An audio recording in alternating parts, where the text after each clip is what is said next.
We're good? We live? Ooh, loud. All right, let's turn it down just a little bit. Cool, everyone can hear me? Everyone's good? How's Ignite doing?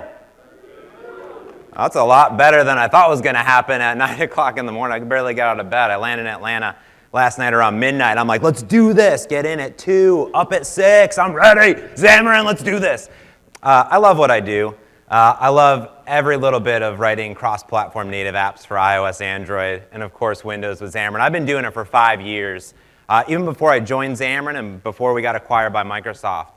I left the prestigious career path of writing printer software at Canon to do mobile application development, and boy, was it the right decision for me, because mobile's not going anywhere. It's bigger than ever, and there's amazing opportunities, not only in the consumer space, but really in the enterprise space as well.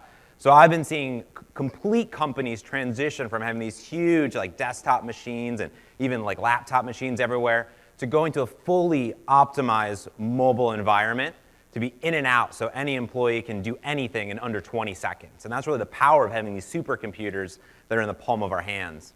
Now, there's tons of sessions on Ignite here about all the different aspects of DevOps and what do you do once you write the code, where do you put it in VSTS, what do you do to test it, and where do you go, all these analytics and feedback and things like that.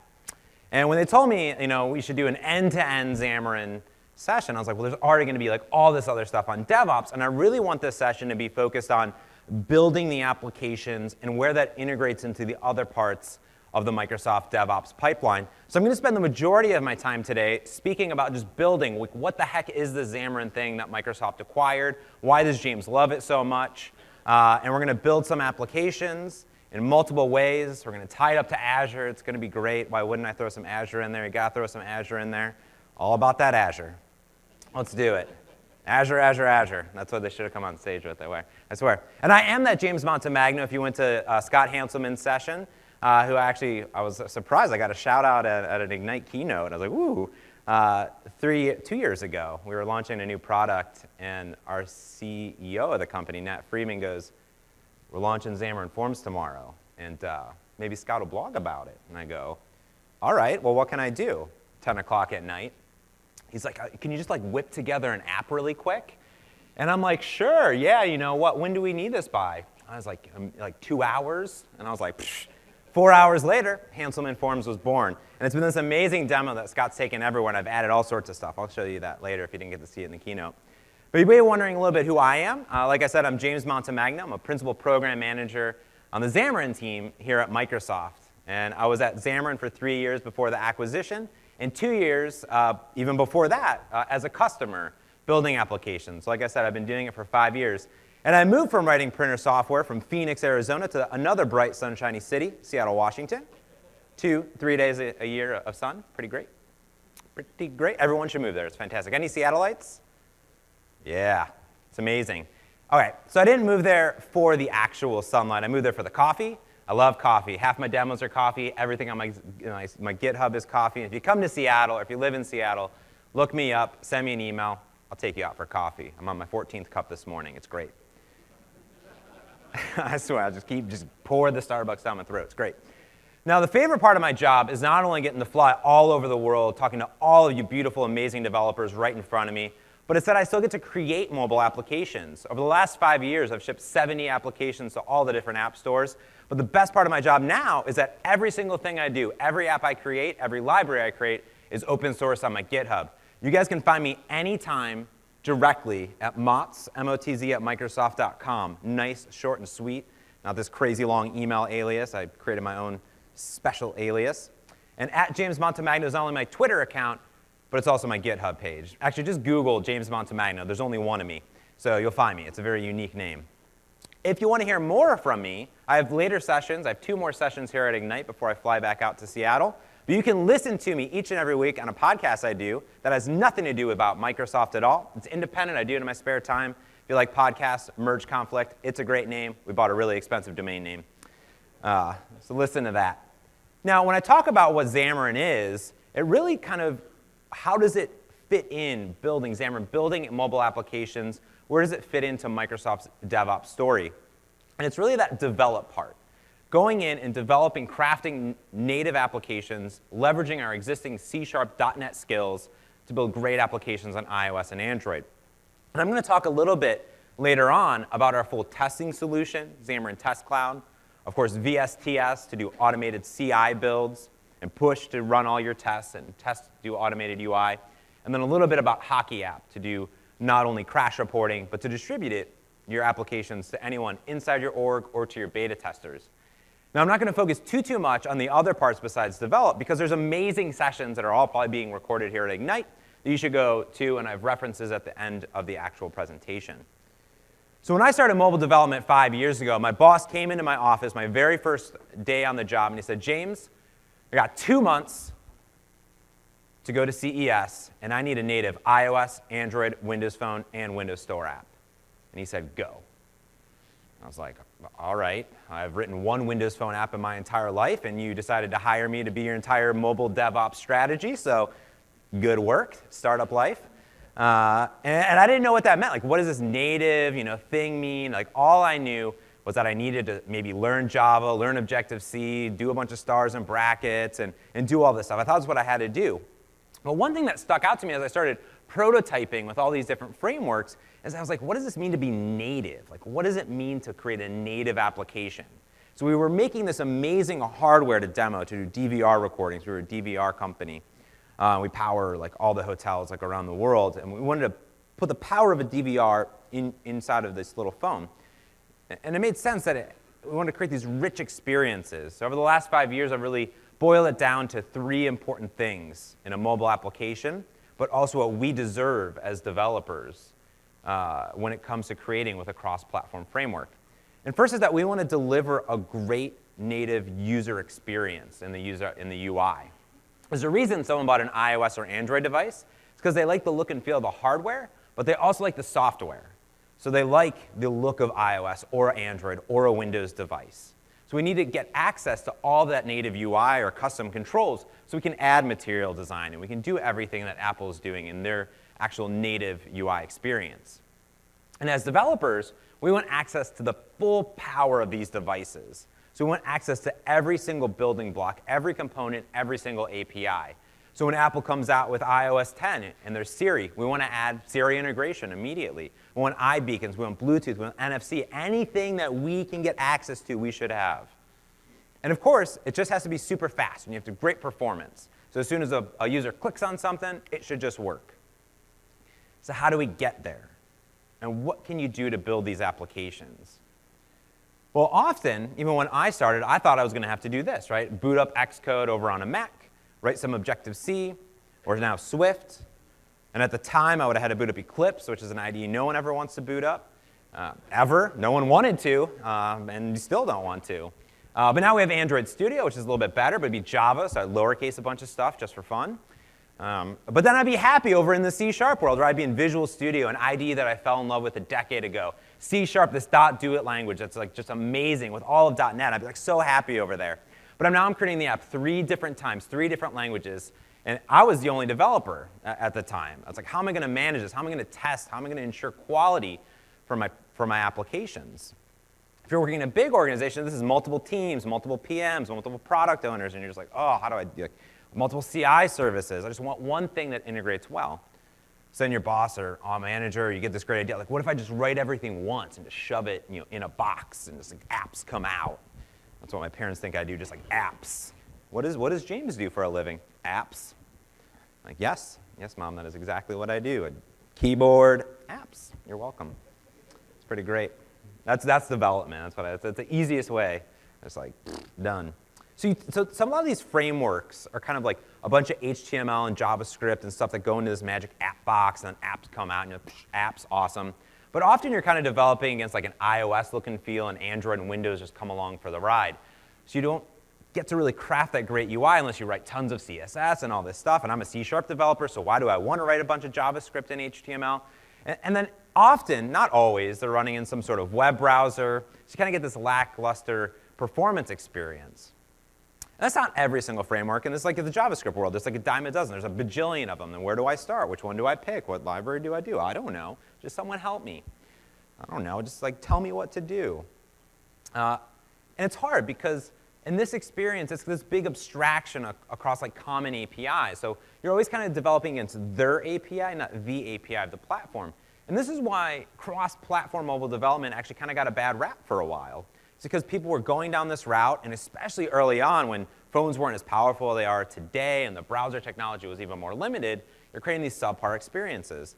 And that's why Xamarin came out and decided to do something completely different to enable developers to use everything they know and love about C# to build completely native applications across iOS, Android, Mac, and Windows. Essentially, think of it like this. We've been trying to share our C# code across multiple platforms for a long time. So with Xamarin, you share all that C# business logic, your models, view models, RESTful service calls, SQL databases, Azure integration, everything that's the same that does not care about the user interface at all. Just .NET code. I just want to share it. You build a nice library, a shared library that just sits there that can be pulled into iOS, Android, and Windows. Then we give you the tools to build out a native UI across all the different platforms, while still giving you access to every single API inside of iOS and Android. So what that looks like, for instance, is if I was a Windows developer, which I've been for over a decade, I've done everything that you can possibly imagine. Like, we all wrote WinForms, we all write Silverlight at one time in our lives, so we had to do it. Silverlight, good old days. We all did WPF, WCF, like whatever Microsoft told us, we did it and loved it. And we loved it because of the .NET framework, this amazing library of awesome functionality. So system XML, Link, the BCL, numerics, Windows, like all this amazing functionality just like took care of all the hard work for us. Making a web request, create an HTTP client, done, awesome. Make a post async, awesome. Then if I wanted to go to a platform like Windows Phone, UWP, ASP.NET, I downloaded an SDK and I got access to some native functionality. Think of it exactly the same when you go to iOS or Android with Xamarin. You get all of that .NET goodness on the bottom. But instead of running on the .NET framework that's been restricted to Windows for so long, it's running on the Mono runtime, our original open source implementation of .NET, which is super powerful, super fast, tried and true in the enterprise for over a decade. But then we create these C# bindings around every single API in iOS and Android. So iBeacons, UIKit, MapKit. If I could add another 20 or 30,000 boxes on there, that would be the amount of iOS APIs that we bind. And they're not just these wrappers, they're C# bindings, so we add C# features like async await, lambdas, events, delegates. So even though it's a native iOS API, it's just C#. And it's with all those great features that we know and love. And of course, we do the same thing for Android. But you have the Android namespaces on top and all of the Android SDKs. And what that enables you to do is share a vast majority of your application logic across all of your different apps that you're building. For instance, some of my favorite apps, like such as iCircuit and TouchDraw. iCircuit is by my good friend Frank Kruger, who's actually my co-host on my podcast. It's this amazing application called iCircuit. It's a circuit simulator. It runs on every single device, Android phones, tablets, iPads, iPhones, Mac, Windows, you name it, it's there. It was actually featured inside of Apple stores when the iPad was launched, and it's built completely with Xamarin. And he's sharing anywhere in that dark color on those different platforms between 70 all the way up to 90% of code. It's a really complex, crazy application. It's pretty awesome. And what's nice about that is that he can pick and choose the actual pieces of native functionality he wants to put in. He's an iOS guy, so he has a lot of iCloud integration and a lot of the different things Apple's doing inside there with core data. So he can kind of add and spice up the applications that he wants. And if Google comes out with a new API, he can add it in there. That's why there's some difference there between the shared code, that 14, 30, 12, and 10%. That's the UI part of the native APIs. So you can share a vast amount of code. On average, our developers share 70% of code. Some of them all the way up to 99%. Like, it's crazy. Now, we do this all being 100% native without losing native performance. So what we do on iOS, for instance, we do a full ahead-of-time compilation. For some reason, my slides, it says AOT, ahead-of-time compilation. Ahead-of-time compile your C# down into IL, one more time into LLVM bytecode, and one more time actually into bitcode now, We run that code through the same exact LLVM compiler and optimizer that Apple themselves use for Objective-C and Swift applications, giving you a native ARM binary. But you have all that .NET runtime that's like shoved right in there, and all your C# code, and all your favorite libraries are in there. And on Android, what we can do is we can leverage how crazy and awesome Android is, because Android applications run in their own little VM with the Dalvik Art runtime, which is the Android runtime. We can run our Mono runtime side by side the Dalvik Art runtime, run all your .NET code over here in this happy, amazing runtime that's often faster than this other runtime, and we can JNI across, which is like Java P invoking, if you will, for native Android calls. But to you and to your users, there's no difference. You get this great native application that they download from the App Store, great native performance, and all of the APIs. And then you're saying, James, well, I've installed .NET before. That's pretty big. Well, we're not including all of .NET into it or our entire runtime. What we do is we have an advanced linker and optimizer for each platform. Nothing is cross-compiled. So that means while our Mono runtime is like 40 megs, what actually gets included into your application after full linking is removed is maybe 2 to 3 megs. Doing all the garbage collection, all of your .NET code, all that amazing library, which is pretty cool. When I started 5 years ago, my boss was a little bit worried about all these cross-platform technologies and them keeping up to date. I've been along for a great ride because we've been shipping same-day support for iOS since iOS 5. Just last week, the week before, whenever iOS 10 came out, we shipped same-day support for iOS 10. Android is a little bit different. Apple has a really nice developer preview program that we can ride along with. Google sometimes does, sometimes doesn't. We shipped iOS 10 support. We also shipped Android N support. It's really important, though, for iOS to be there day one because 50, 60, 70% of all users upgrade in the first few weeks. Where Android, it takes some time.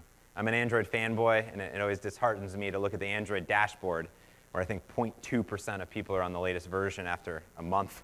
It's sad. So you have some time, but we're there for you. We have a long developer preview of both iOS and Android.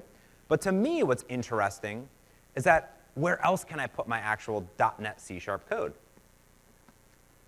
It's not just phones and tablets anymore. It's that I want the ability to go on anything that Apple or Google puts out, whether it's an Apple Watch, Apple TV, Android Wear, any of the Amazon Fire devices, or even Google Glass, or whatever's next. And of course, everything that Microsoft's doing. Putting in a UWP application, putting in a HoloLens application, put it on the Xbox One. We should be able to take our applications, our .NET code, and scale it to the billions of devices that are out there. That's what you get to do. And you get to do it inside of amazing IDEs.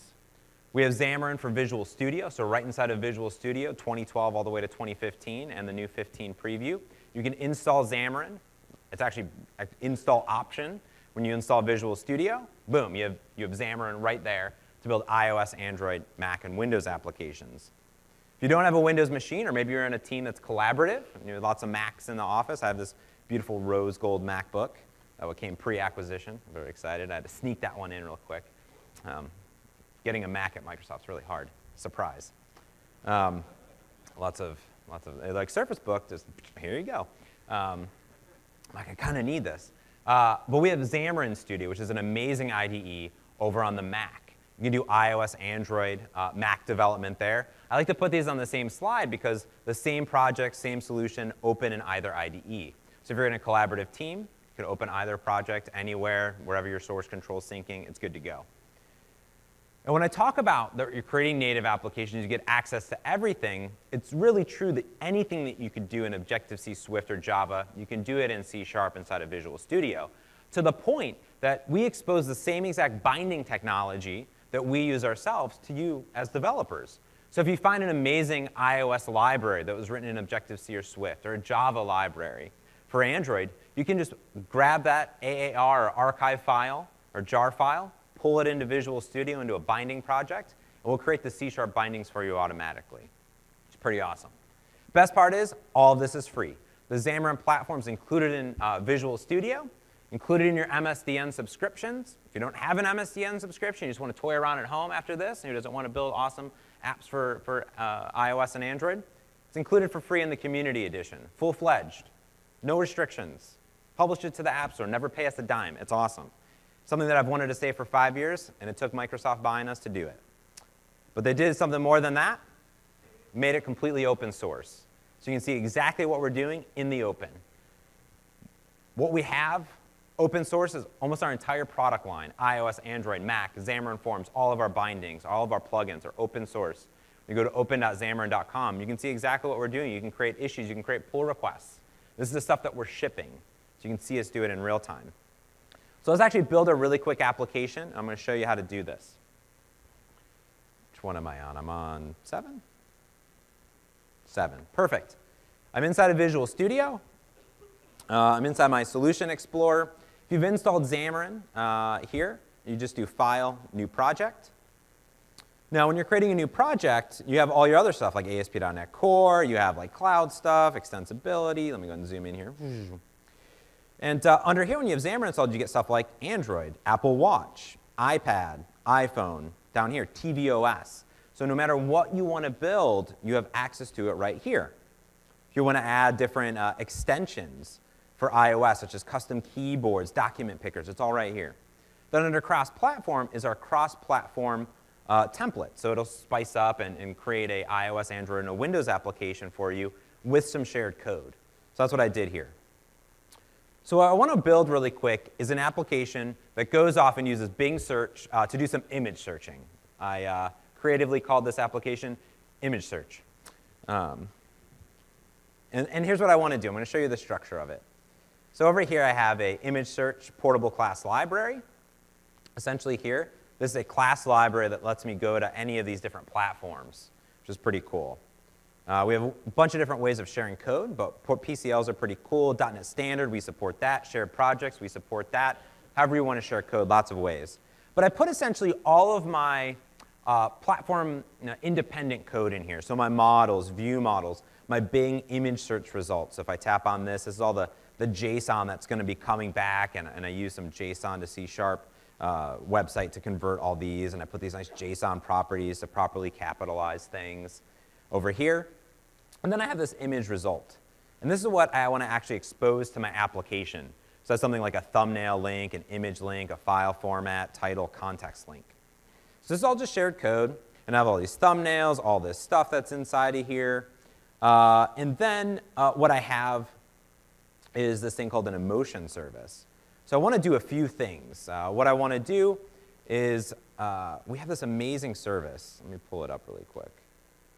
Cognitive services. Inside of cognitive services, there's a bunch of APIs, such as emotion, face, video. All the Bing search stuff is here.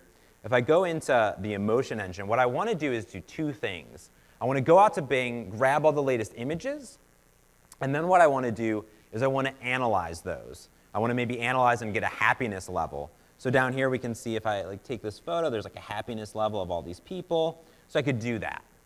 So I want to do two things. That's what I want to do. Grab a bunch of images, put them in a nice collection view, and then I want to analyze these photos, which would be pretty cool.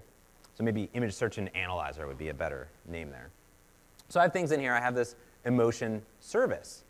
And what's cool is that the cognitive services, they have APIs and NuGet packages for everything.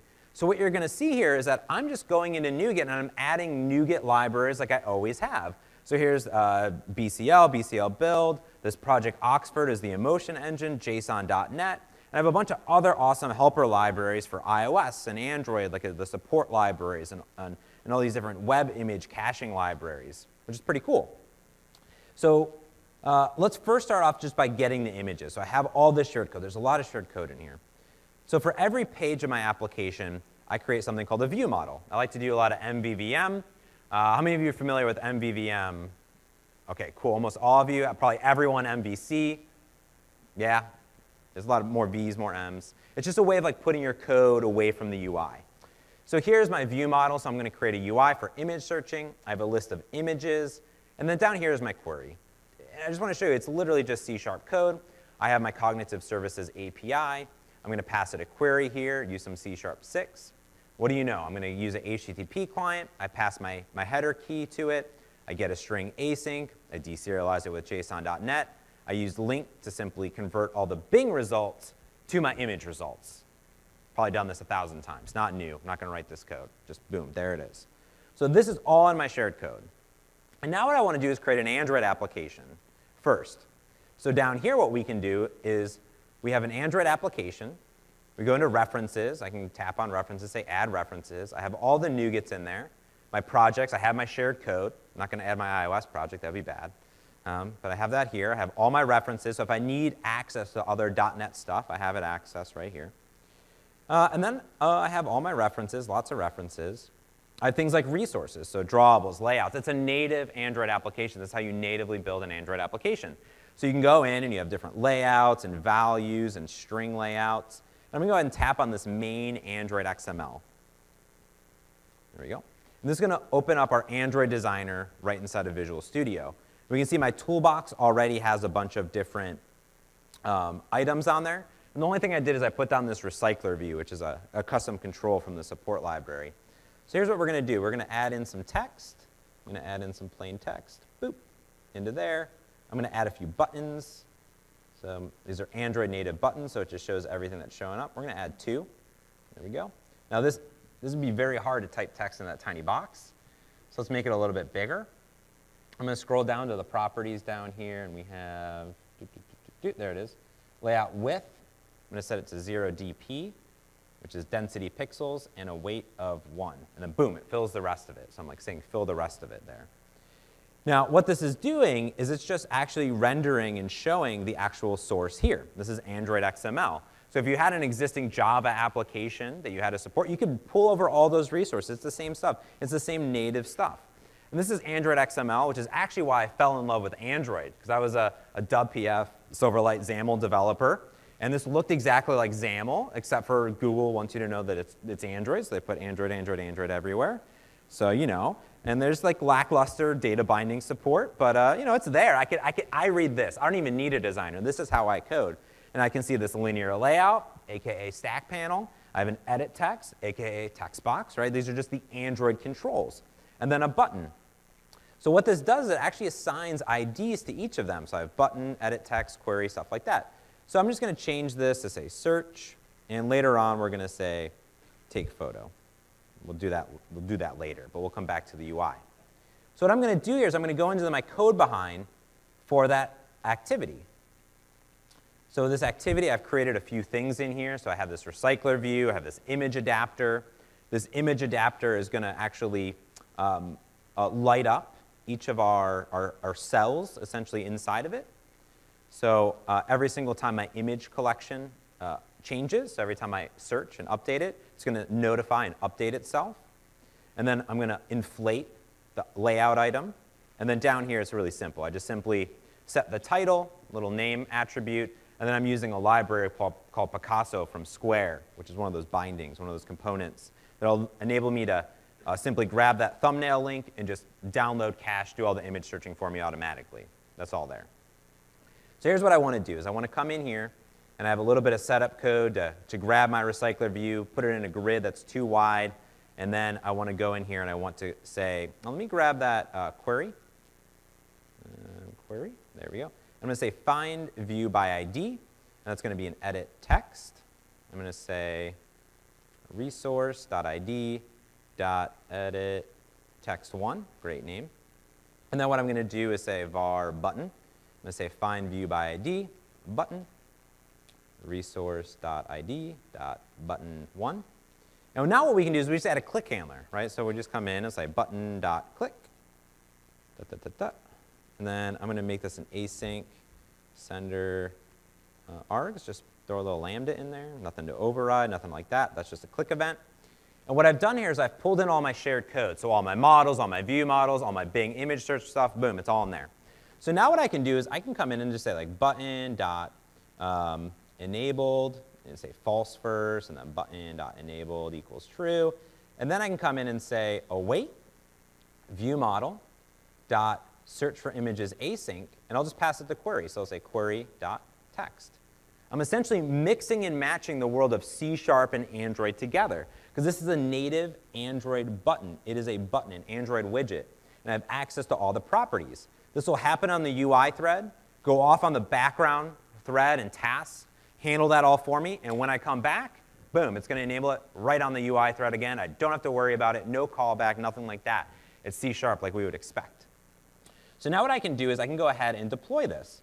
So I'm just going to go ahead and simply tap on the emulator here. It goes out, finds all my emulators, and here it is. This is our Android emulator for Visual Studio, which is super fast, powered by Hyper-V. And then what we can do is we can build it up. And I'm just right here on my Surface. It's just going to compile everything right on my PC, all the resources, everything like that, and it's going to start a debug session right on this emulator. It could be a device. It could be anything. It doesn't matter. It's just going to start it up here. So let's see what we have as it deploys. How much time do I got? I got enough time. Okay. Cool. It's going to build. It's already built. Deploying, starting. It's in debug mode. Boom. Awesome. So I can search for something here. I can say like cute monkey, and we can say search. Disables my button. It goes off. I get a bunch of cute, adorable buttons. Monkeys. I can scroll with my finger because it's a touch screen, right? All that stuff. Pretty great. I can go and say, what else do we have? Kitties. There we go. Boom. There we go. Cool. Like that. Someone also asked me, can you search for more than just adorable animals? And I said, yes, I can. I can search for this adorable animal. And see if I get any. Boom. Awesome. So I get some images back. There's me. Cool. So now, of course, we could take this exact same logic, and then we could go ahead and make this application over on iOS. So I could come over on iOS and set that as my startup project. I'm going to tap on this main storyboard, and it's going to open our iOS designer for Visual Studio. So we have our iOS designer right here, and I can create an iOS-specific UI, access to all of UIKit. So I can use a collection view, and I can use the text box and everything like that over in iOS. Now, how this works specifically while it's loading up is that it's actually connected over to my Mac, this MacBook that's sitting right here. And you can tell by this little tiny green computer that says it's connected to our Mac agent. For iOS development, you can do it in Visual Studio. You can write code, you can compile, it'll compile to C#, but there's a lot of restrictions that Apple puts in place around where you can compile and actually build and deploy an application. So we have to live within Apple's restrictions. We can't get around them, because if we get around them, then you're getting around them, then Apple gets upset, and we don't want Apple to be upset. So this is actually doing kind of a remote view into my machine. Whenever I compile it up to put on a device or simulator, it does a remote debug session, which is cool. So I've created the same exact user interface here, but all with iOS controls. So I could drag and drop any of these things around. If I wanted like a switch, I'd drag it around. I get constraints, auto layout, all that good stuff. I have a property grid. Awesome. And there's also some code associated with this here. So for instance, just like I had an activity in Android, I have a UI view controller. So I have that shared code, the image search. I have this collection view that says I am a data source, kind of like an adapter. And then down here, we can see that I'm dequeuing cells. I'm grabbing my image whenever this get cell is called, which is nice. So up here, I can say I have a few different items, but I have button search. And instead of saying click, I'm going to say touch up inside, which is the actual click event from Apple. There's a lot of different click events that they have, and that's the one that I want. It means that I've clicked down and up, and my finger stayed inside the button. So you can expect here that I'm going to do something very similar. So I'm going to say button search dot enabled equals false, but now I'm actually interacting with a UI button. And I'll say true. I also put a little spinner on there to give some indication. So I'm going to say activity indicator, and so I'll start animating. And then down here, I'll say activity indicator dot stop animating. And as you would expect, I'll say await view model dot search for images, and I'll say text field query dot text. One thing I have to do here is I have to just tell my collection view to reload the data. It's not smart enough to know. But now what's cool is that I can start blending some other features together of iOS. I was mentioning that we're setting these properties, but what if I wanted to do some animations? So I'm going to zoom in, because I like to show this off really cool. I'm going to say await UI view dot animate async. Notice that there's an animate and an animate async. We've asyncified and improved the iOS APIs. So this is a really cool way of doing it. I'm going to say over 1 second. Let's do a action, and we're going to set the collection view dot alpha to 0. There we go. Make it a little bit there. That's cool. Async it. When that's all done, we'll go ahead and reload the data, and we'll go ahead and set the alpha back to 1. Boom. 1 line of code, awesome animations. What's really cool now is I can compile this. So when I compile it, it's going to compile my C# locally, and then when I want to put it on a device, it'll go and talk to my Mac and things like that. It just has to be a Mac with an IP address somewhere. It happens to be a beautiful, beautiful rose gold. I like to point out the rose gold because I picked it myself. It's a beautiful color. Everyone should have it. I wish that the Surface Book came in. I want everything to be rose gold. I don't know. I just love it. It makes you definitely stand out in a coffee shop. So right now, it's actually compiling. It's built here. It goes out and it finds all of my simulators or devices plugged in. So I'm going to go ahead and launch this into a debug session. And what this is doing now, it's going to do the final packaging of that iOS application. And then it's going to go and talk over to my Mac. Now, 3 months ago, it would launch a simulator over on my Mac. And I would have to swivel chair back and forth, back and forth. But we created the very first, world's first iOS simulator for Windows. So I no longer have to leave Visual Studio. I have a full iOS simulator with all the power of the simulator, and boom, there it is. Here it goes. It launches up. We can see here that I can say search. I could click it, or I could use my finger and say search. Because we've actually improved the simulator by adding touchscreen support. We can see the animations coming in and out. I can tap on it here. Again, you can search, do whatever you want. Kitty, there we go. Search again. It's going to go out, fade back in. You have the full power of Android emulators, iOS emulators, boom, right there inside of Visual Studio. You never have to leave. It's flippin' awesome. Not illegal. Yes. Yeah. It's actually what it's doing is it's going over, it's talking over to your Mac. And Scott actually, I can actually say how we do it because Scott told everyone how we did it at the keynote. He pulled up our network traffic, and essentially you can think that we're sending things very, very fast across the wire. I'm not going to tell you the code under the hood that works. But don't worry, we do everything in our power not to upset Apple. Cool. So let's do one more thing. We said that, hey, I want to go and I want to maybe add this thing here, right? This like cool image search stuff. So what I want to do is I want to come back into my view model, and I want to be able to not only click on an item in the list, but I would like to maybe take a photo of something. So I could do like maybe some facial recognition of me. So I have some really cool ways of doing that. We created these things called plugins for Xamarin. Essentially, I want to get access to the camera, but I would like to do that in my shared code. I don't want to go write all the iOS, Android, all this different code to do it. Because there's a lot of common APIs across the different platforms. So when I browse the plugins for Xamarin, it's going to take me to GitHub. I'm going to go and zoom in. And as we scroll down, we're going to see a list of all these community plugins, such as Compass, Connectivity, Cryptography, Device Motion, Embedded, External Files, Geolocator, all this stuff. Then we're going to see Media. I'm going to go and tap on the GitHub page for that. And as we can see, it's made by this person. He seems trustworthy. And all the source code is all here. And you can take a look at what it supports, what we have here, all the API usage. And this is the cross-platform API for taking a photo. I say, hey, does the camera exist? Is it available? Take photo async. Go do it. Under the hood, it's using all of the iOS and Android APIs to get access to the camera. So that's what I'm going to do over here. Back in my shared code, if I scroll down, I've created these methods ahead of time. So I have one to actually, when I tap on an image, I'm going to go ahead and pass it the image URL. I'm going to use HTTP client to go get a stream, pass it to my emotion service, and then it's going to go and actually do two things. It's going to use another plugin to do text-to-speech to speak back the results, and then it's going to actually use another plugin to pop up a dialog box, all in shared code. So I don't have to write anything. Down here, I'm going to say take photo and analyze. I essentially just copied and pasted that code to take a photo async. And then down here, as long as I have one, go off and pass that stream over to the emotion service, which will handle it for me. So now what I can do is I can come back to my Android application that I have another button in there for.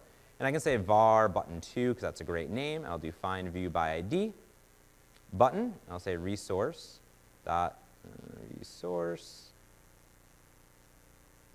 ID dot button2 that I put down earlier. And then I'll add another click handler on there. Let's do this. We'll just copy this. Button 2. But instead of actually searching for an image async, we'll just go ahead and say view model dot take photo and analyze async. button 2, perfect. And then what we can do, thank you. And then what we can do is whenever I tap a photo, I could also maybe send that image across.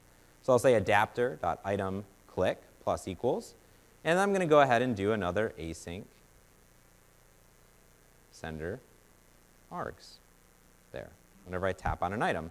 And now what we can do is we can say, hey, I would like to go ahead and say await, and I want to take my view model dot analyze image async, which is going to take in an image URL. And I can grab that image URL from my images list, and we'll just index into it. And my args actually pass the item that was clicked, and I'll pass it the thumbnail link. Boom. That's it. I've literally just added 4 or 5 lines of code right into my Android application to enable that. So what I'll do now, since I need a real actual camera, I'm going to actually deploy right to my Nexus 6 right here. So we can actually take a photo and do all that stuff that's on it. So what I'm going to do is I'm going to use an application called Visor, which is a free Chrome extension that allows me to pop up my Nexus 6 so you can see it on the screen. There we go. There we go. So there's my Android application. It's pretty fast. It's pretty good. And it's just plugged in USB. Visual Studio automatically picks it up and kind of good to go. So let's go ahead and we'll get deploying. There we go.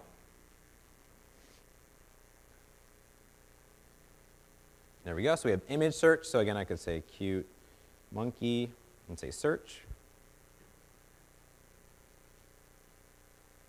There we go. So now I can click on this monkey. Click. And it'll say unable to analyze. As you can see, Google. Because it's a monkey, it doesn't know how to analyze the face. It's that smart to know if it's a human or an animal. So let's search for somebody. Let's search for our CTO, Miguel de Icaza. I like to always use Miguel because he's got some cute photos. Cute.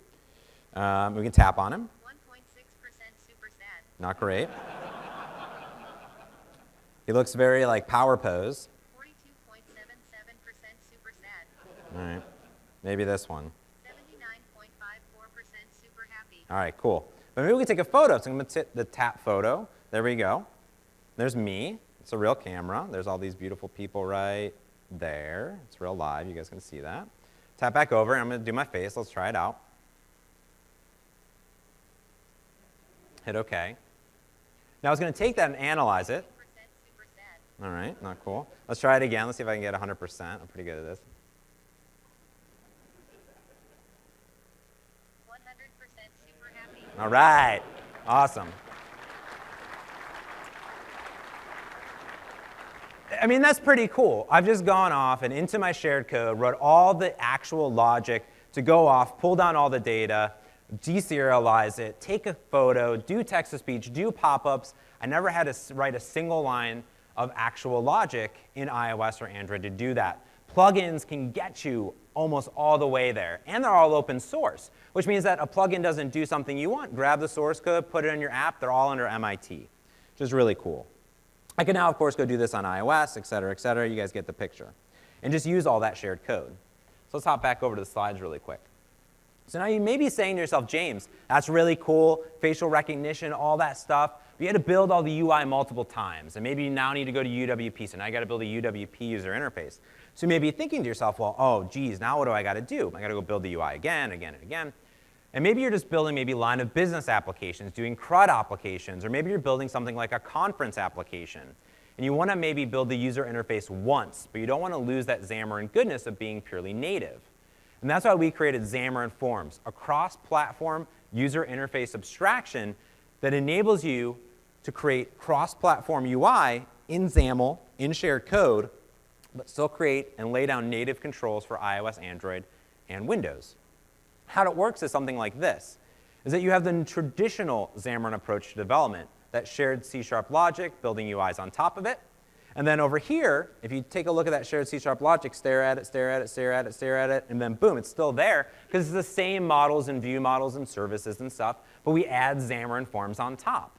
But you still get access to all the native iOS, Android, and Windows APIs.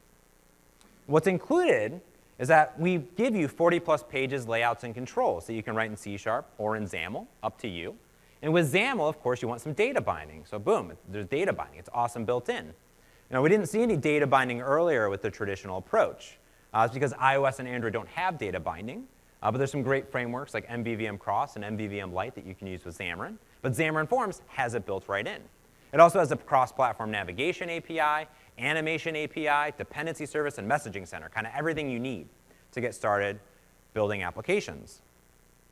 You get things such as pages and layouts, so you can do things in master detail, flyout navigation, tab pages, absolute layouts, relative layouts, stack layouts, everything you can think about. Then you have the controls, so things like buttons, labels, list views, maps, editors, sliders, things that we could abstract that were common across the different platforms. Not every single control is there, because not every single control exists on every platform. Like a radio button, it doesn't exist on iOS. A segmented control, it doesn't exist on Android or Windows. So we did our best. The nice thing here is that you can always add and create your own custom controls and pull them in to Xamarin Forms. Additionally, since Xamarin Forms, you're creating a button, what Xamarin Forms is doing is it's laying down the native controls. It's not drawing anything. It's not doing anything. It just handles the native layouts and the native controls for you and bubbles it up to your shared code. So what's cool is that you get access to those native controls too. You can always go down and spice it up. But I said you can create your own custom controls, and there's tons of companies and tons of developers doing that already.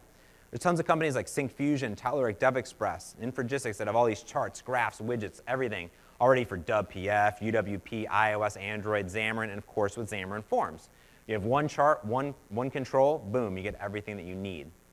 Now what that looks like is something like this. If I was building an actual login page, maybe in a tabs control. Over on iOS, I would want tabs on the bottom with images and a tab controller. I want material design on Android, tabs on top to swipe through. Then I want tabs over on UWP, whether it's on phone, tablet, Xbox, it doesn't matter. I want the correct controls. So what we have here is a tab page on top with two pages, two children inside of it. And what you're seeing is a stack layout with two entries and a button.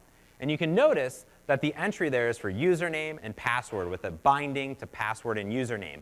And those are essentially public properties in the code behind. So when I type something in the username box, it updates my code behind and vice versa. And then that login has some green background, white text, and it has a binding to login command, which is a method in the code behind that when clicked will call login command. So when I hit the command, it'll hit that. So let's do that really quick. Let me come back over here. Boom. Cool. Got enough time. All right, let's do this. So I'm going to open up another project here. I'm going to say My Weather. This is an application that kind of really gets the point across really well of combining all this stuff together. So when I create a Xamarin Forms application, I just went into File, New Project. There we go. And under Cross-Platform, you have Xamarin Forms templates right there, blank app. And what that does is it'll essentially go off. Here's my magnifier. And it'll create stuff like a portable class library. In this case, I'm using a shared project. And it still creates an Android, iOS, or UWP. Again, it doesn't cross-compile, so you can have all this shared logic. You can pull it into other applications that maybe aren't even mobile. You can do whatever you want. So inside of here, I have things like a weather model. So I'm going to go off My Weather. It's going to go get the weather. Go figure. I'm using a service called openweathermap.org to go off and get all this different weather. We want to maybe enter something and get the actual weather back and maybe a 5-day forecast. So my weather service does just that. It goes off and it uses the OpenWeatherMap API, as you can see here, to go out and get the current conditions. So I could take this and I could jam it into Chrome. And we could go ahead and enter it. So it's just a JSON service. So I could say, what is it in Seattle, WA? It's going to return some JSON. So all I did is I went to JSON to C#.com, pasted it in there, got some classes back. Cool, like I'm a developer. And then developer. Additionally, what you could do, also you could do this, right? You could actually do edit, paste special, JSON as classes, XML as classes. Took me 10 years to find that. And then boom, it does it all for you. Pretty cool. And then I'm doing the same stuff. I can pass in latitude, longitude. I can pass in the city. I can get my weather back. I can get this forecast back. It's the same stuff that we just wrote. Then I have a view model, very similar to what we had earlier. Let me scroll to the top. I have a view model. I have iNotify property changed. I have some public properties like location, use GPS. Do I want to use imperial or metric? Temperature, condition, is busy. Then I have a forecast view, a forecast here. That I can go and it has a bunch of items for the forecast that I could iterate over to put in a list. Then I have the get weather command. And when that's called, it'll go ahead and get the weather here. So I'm doing a few things. I'm going off and say, do I want to use imperial or metric?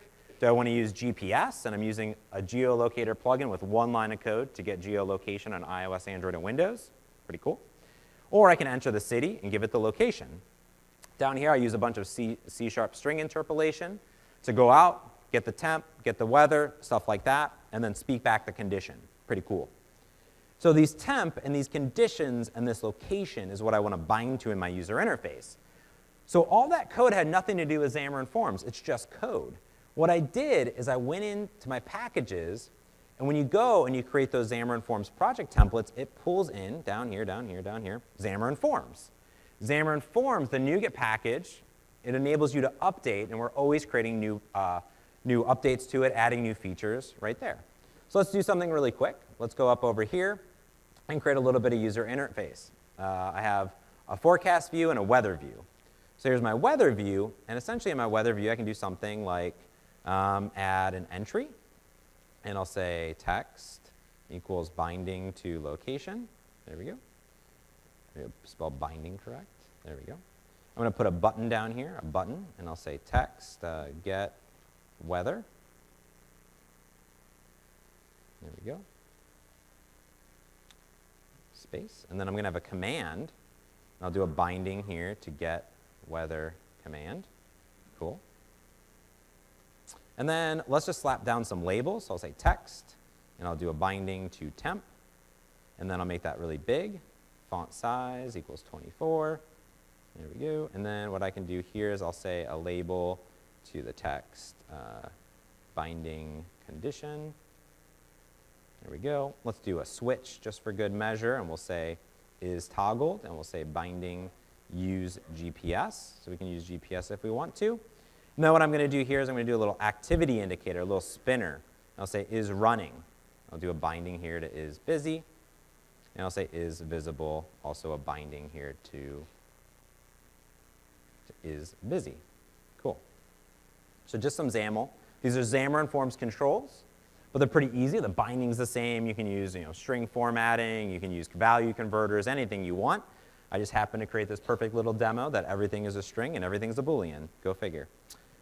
You can also create list views, right? So I have a list view, and this is going to iterate over the item source of items inside the forecast. I have it so it recycles elements. I have pull to refresh enabled on it. I have this really cool syntax that we call on platform to say on iOS do something different than on Android or Windows. You can also say on phone or on tablet do something a little bit different. Then I have an item template, and inside of there, I'm going to put a display icon, the temp and the date. What's really cool about that is that's my user interface. I'm good to go. I have a little bit of setup code inside of my shared project to create a tab page. I set the weather view model as my binding context, which will trickle down to my two children. And then down here, I set the main page. I put it in navigation, and put my tabs in there, and I'm ready to roll. Inside my Android application, the only thing I have is a little bit of code right here, just to say load application. I initialize Xamarin Forms, and I'm done. Now I can go ahead and say start over here on Android. I can go ahead and run it. This will compile up. I have all that shared code, just like I added it previously. For the image search one, I have it here. So now what we can do is we can go off, build up our actual application, and get it running right here on the Android emulator. What's cool about this Android emulator is you can also fly out and control the location down over here. So as it's deploying, we'll get it ready. There we go, starting debugging. There we go. So I can come in here and I can say, what is it doing in Seattle? Wah. I'll say get weather.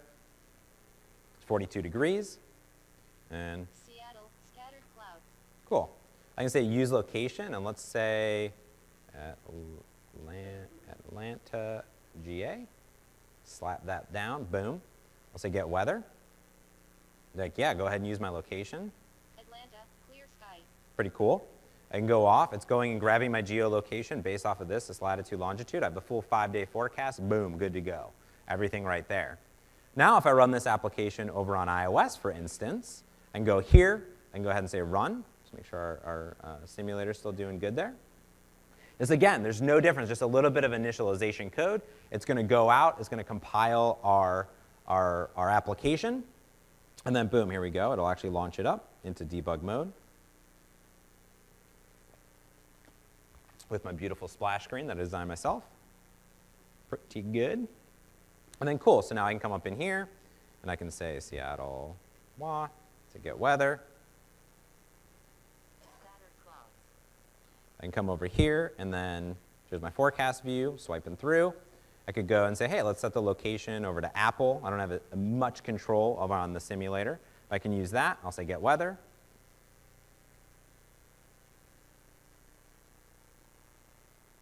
Oh, unable to get weather, that's no good. All right, well, it doesn't want to work. Perfect. Still Seattle, still great. All right. And of course, I can run it over on UWP, right? It's a UWP application, except for all the XAML is written over in Xamarin Form XAML, which is pretty nice. I could go and I could still spice it up with Windows 10 controls. This is going to deploy locally right here, but we'll go ahead and it could be deployed on a phone. It could be deployed anywhere else. That's a nice splash screen. Did not design that myself. Has some pull requests on my GitHub because it's all open source. I come in here again, say Seattle, WA, get weather. Seattle, scattered clouds. Cool, we'll say this. This should work. Say yes. Down here, we can say that little button, get in location. Oh, some bugs in my code. It's OK. We still have the forecast. We'll see what's going on. Something odd. Work. All right, it doesn't like it. You guys get the point. At least it worked on Android. All right, cool. So what else could I do with this puppy in my last few moments up here? So let's say I wanted to do something and maybe connect it to a cloud, maybe some Azure backend. What's really cool is since it's all C#, you can have an ASP.NET backend with your Azure code tied right in. You create a shared project that you're actually sharing logic between your mobile apps and your actual application. Now, I love Azure. I loved it even before I joined Microsoft, even before I joined Xamarin. I've been using it for a long time. I love it because of the scale of it. We have hundreds of data centers, and the compute centers are massive, as I'm sure you've heard a lot already, more than AWS and Google combined. When you're actually tying in Azure into your mobile applications, what's really great is that there's a single SDK that you can use on iOS, Android, and Windows. It's open source. It's built by C# developers for C# developers. There's also other SDKs for anything else, iOS, Android, Cordova. So no matter if you have to support other applications, you can have everything there. What's really great is it gives you full access to the full power of the REST API that's exposed to you in your ASP.NET backend or Node.js backend. It gives you all these data connections into SQL, Azure, tables, Mongo's, Twitter, authentication, push notifications, all that good stuff. It also handles online-offline data synchronization automatically for you. And then, of course, you just have your backend code. That's the Node.js or ASP.NET backend. It does offline sync. That's a bunch of words on a page. It also does a bunch of other stuff, such as push notifications. Handles it all for you automatically. And it does more than just simple table data. It can do file synchronization. So let me add a backend to this application in a minute. So here's what I'm going to do is I'm going to come over to Azure. Boom, dashboard. I could hit new. I'm going to say mobile app. Search for it. There's a mobile app quick start. I could hit create. I fill in these 3 different boxes. I hit create, and I'm done. I did that ahead of time. It's here. Boom. I created a mobile app backend for my application. This one's running with a Node.js backend, but it could be an ASP.NET backend. It's tied over here. It's a full website. It's actually a website right here. Have some swagger on it so I could see all my tables, everything that's coming in. What I did here is it's a full application, so I can get every single access to it in app service. I have some easy tables, which are actually tables from an Azure SQL. So I can see here's my weather location. I have a blank table. There's nothing in it. So what would be cool is what if I could just save and load my actual cities automatically into this application? So what I've done here is I've gone in and I managed NuGet packages, and I added the Azure mobile client and the SQL backend to it. So what's cool here is that I can come into my shared code, into my Azure service, and I wrote this code ahead of time. It is 140 lines of code that gives me my weather location with some JSON properties for ID and Azure version to do online-offline sync, gives me my tables. Here's my app URL. I go and create my mobile service client. I define my store where I want to save it, and I define my table. The Azure Service Client will automatically handle online-offline data synchronization for me. To do data sync, I just say push async, pull async. That's it. Push my data, pull my data. Done. If I'm offline, don't do any of that because I'm offline, and it'll just give you back the table. I've created two little methods here to get the locations and to add a location. So here in my get locations, I just say on my table, order by name, enumerate that. Over here, I say add location. I create, just make sure it doesn't exist already. And then here I say weather location name, insert it into my table, sync the locations. Done. Back in my view model, I've created a few other little helpers here. I have an add location command, which goes off and simply goes off, uses adds my location inside of here. Then I have a pick location command, which will pop up a sheet to let me pick my locations. So check this out. This is really cool. I'm going to come back into my weather view, and then I'm just going to go ahead and slap down a bunch of buttons. It won't be the prettiest user interface, but you guys get it. Pick, add, and we'll say pick location command. We'll say add location command. There we go. Now let me just go ahead and start this up over on Android. I'll say start. Start it up again. 2 lines of code, just a little bit of Azure backend there. Now what's going to happen? That's going to come up, and I can say Seattle, WA. Of course, I could get the weather again. Weather. Seattle, scattered clouds. I'm going to say add. Saved it. What's really cool here is I can come back into my Azure portal and hit refresh. There it is. Seattle, WA. Awesome. I can come over here. Maybe we'll do Atlanta, GA. We'll say add. Saved. I can say pick. It's got the 2 options there. I'll just hit that. It sets the location here. Could do pick again. Atlanta. Cool. It's all coming from Azure Online Offline Synchronization, which is cool. Now, what's really great about this is, of course, it's back here in Azure, but as long as this code that I didn't test last night still works, we can run it on us. Let's go with it. Why not? Let's see what happens.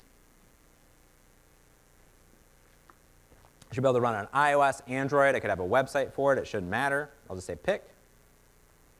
Boom. Automatically in my Windows application, Atlanta, get weather. Awesome. A few lines of code. Pretty flipping cool. All right.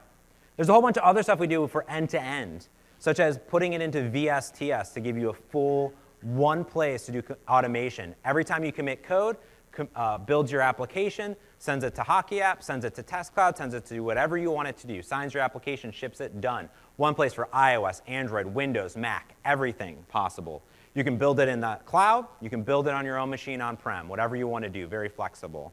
For testing, we built the world's largest device test lab. It's called Xamarin Test Cloud. I have a session on it later today. I hope you join me. It's only 45 minutes.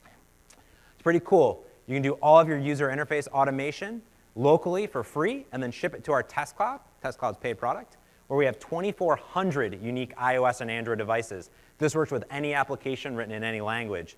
And of course, we can distribute and monitor with Hockey App to get crash analytics.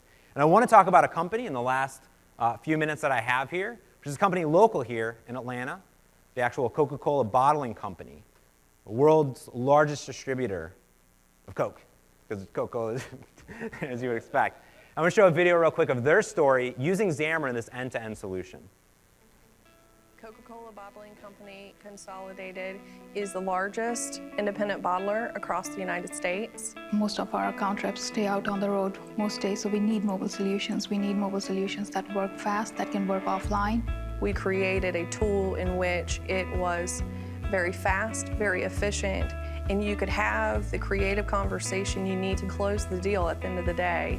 Xamarin is the complete lifecycle solution for creating mobile apps. It allows our team to create apps using the existing C# knowledge, but still create native apps with a very little learning curve. We deploy a variety of devices. Being able to develop for all-in-one is a huge benefit. Using Xamarin Visual Studio allowed us to have all of our code in one place. Cloud integration with Azure and debugging and load testing and insights all just make it something that it's easy to use. Xamarin has allowed our really awesome mobile application and back-end developers to straddle both worlds. They can go from writing a ASP.NET backend and writing MVC controllers and dealing with the entity framework to doing mobile application logic and how they're going to sync down data from that backend to the mobile application. They can go from literally the front end to the back end, and it's all the same language, same skill set, same frameworks. Having the ability to have immediate access to the information is critical. When you go into rural areas, often we do not have internet access. So we needed a tool that worked regardless of where they were, whether they're inside a hospital or in rural West Virginia. SQL Azure and Azure Mobile Services helped us create that connection back to the network when network was not available. We use Xamarin for mobile development, connecting to the Azure Cloud Services for all kinds of syncing and data handling.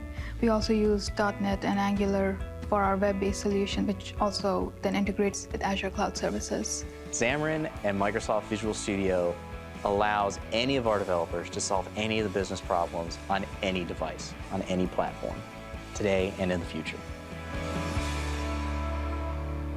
It's an amazing story of what Coca-Cola was able to do, and I thought, what would be better than me just showing you a video, but get the man from Coca-Cola himself, Jason McGraw, up here on stage to tell you how they use Xamarin and a full end-to-end solution to build applications for Coca-Cola Bottling Company. And I'm super excited. Give him a big round of applause for Jason McGraw.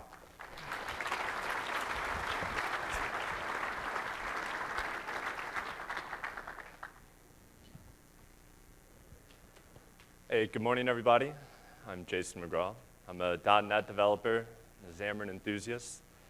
I started my career working on ASP.NET web applications, and from there I became pretty well versed in C#.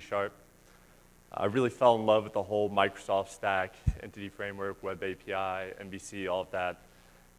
And I eventually made the decision that I wanted to get into mobile development. And when you make the decision that you want to get into mobile development, there's a couple different routes you can take. You could start doing Objective-C and Swift to do iOS, or you could do Java and start doing Android, or HTML and CSS and do hybrid, whatever. Or if you're like me and you like C#, you could use Xamarin and write C# and develop for all three of the major platforms natively. So that was kind of a no-brainer. So I started using Xamarin from there. Been a big fan ever since. I built my career around it. I'm happy I did. I really do think it's changing the landscape of mobile development. So I work for the Coca-Cola Bottling Company, Consolidated. We are the largest independent Coca-Cola bottler in the US. We mainly serve southeastern territories, and currently we're undergoing growth. We're expanding our territories. We do something $1 billion in revenue each year, and a lot of that is brought in by our on-premise sales representatives. Our on-premise sales representatives, they're out in the field, they're visiting customers. And you know, their typical traditional sales process was to print out some sales materials that were relevant to the customers they're gonna visit that day. And they would go visit those customers, flip through the pages, hopefully be able to use these materials to aid in their sale. And that sounds probably kind of archaic, and our business thought the same thing. And that was when we decided that our on-premise sales reps could really use a mobile app. And that was how the Marketplace app came to be. So this app was going to have to run on an iPad. We needed it to be really quick, really slick. This thing was going to be in front of customers. We couldn't have it lagging on us. It needed to work in offline situations. These guys are out in the field, so we couldn't always rely on a web API request to serve up content and data for us. We needed a content management system that was hosted in the cloud. We didn't want to have to deal with any of the enterprise, on-prem, red tape, firewalls, VPNs. And we wanted a kind of cloud source control as well. Same thing, we didn't want to have to set up a TFS server. And then also, this is going to be our first agile project. So we needed some kind of project management software that had a Scrum board. Now, when you have these requirements, there's a couple different routes that you can go. And one thing that we definitely considered was going to a vendor, because usually kind of one-off projects like this, sometimes in an enterprise environment, you're not sure if you can handle it. And we obviously made the choice to use Xamarin. We have ASP.NET web applications that we use on a day-to-day basis. So we have C# developers internally. And with Xamarin, we thought we can probably handle this ourselves. And we were familiar with Microsoft, and we figured we should go with that. So we wanted to see what kind of products Microsoft had to offer to help us get this project done. So we ended up choosing to use Xamarin Forms to build the app. We wanted to leave the door open to go cross-platform. And as you saw, Xamarin Forms gives you that to the best of its ability. We used ASP.NET Web API for the back end of our content management system, which we hosted in Azure. And then another great thing we had in Azure was Azure Mobile Services. And Azure Mobile Services let us do the offline data sync, which was great because writing a sync framework was probably really hard. This was really easy to use. We had all of our code repositories hosted in Visual Studio Team Services, and we also had our Scrum board there. And it's really great having your project management software and your code repositories all in the same place. As time went on, our needs also grew. And luckily, the things that we chose to use for Microsoft were able to grow with us. We really needed some kind of error tracking, performance monitoring software so we could really know how the app was performing out in the field. And we ended up taking Xamarin Insights right out of the box and implementing that. Turned into Hockey app later, same thing, just as good. We needed a way to do better at builds. We were doing manual builds and deployments in the beginning, and at one point, we had our QA engineers and our developers in separate buildings on each side of the campus, and our QA engineers would actually have to walk across campus, plug up their iPad, and get the app deployed to their iPad, walk back, try and test it, and then maybe a developer left something commented, oh no, it didn't work. Now they got to walk all the way back across campus, and I mean, what a huge interruption to our process. So we ended up being able to use Visual Studio Team Services for automated builds and deployments, and that really helped things flow a lot smoother. And aside from our technical requirements growing, we also changed our project management structure. We decided that Scrum was no longer really best suited for us, and we wanted to move to Kanban. And Agile Kanban has been great, and of course, Visual Studio Team Services had a Kanban board that we could use. So that worked out really nice. And we ended up getting our app built, getting it shipped, and we've received a lot of great feedback on it. Whenever a business sponsors a project for their IT department to do, you know, the whole entire purpose of it is so that it adds value to the company. And as soon as we shipped it out, I mean, we started getting great feedback. All of our on-premise sales reps said that this really improved their day-to-day lives and helped with their sales process and ultimately helped the company generate more money. So just to kind of wrap up, a couple things we really loved through this process. The adoption. You know, all of these softwares, Azure, Visual Studio Team Services, Xamarin, very easy to use. And our guys that were working on the Xamarin project, they could also work on the ASP.NET backend, vice versa. So having that ease of adoption really made the process a lot less painful. The ability of everything that we chose to use. I mean, you can do so much stuff in Azure and Visual Studio Team Services, and there's been nothing that we've thrown at it that it couldn't catch. And then having the support from a company like Microsoft. I mean, anytime there was something we weren't really sure how to handle, how to approach, we had 4 engineers on the phone with us a week later. And then most of all, we were very happy that we were able to successfully do this project internally and not go to any third-party vendors. So I want to thank Microsoft for providing a great suite of tools for us to use. I want to thank all of y'all for being with me. I'll pass it back to James.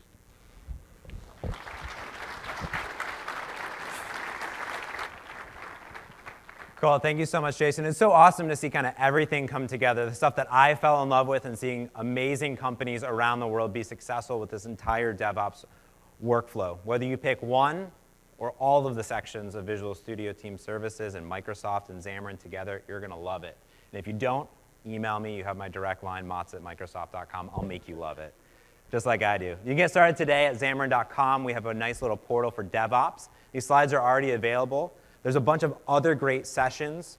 That some have already happened, some are still happening. I have a cross-platform panel this afternoon, and I also have another one later on about Xamarin Test Cloud.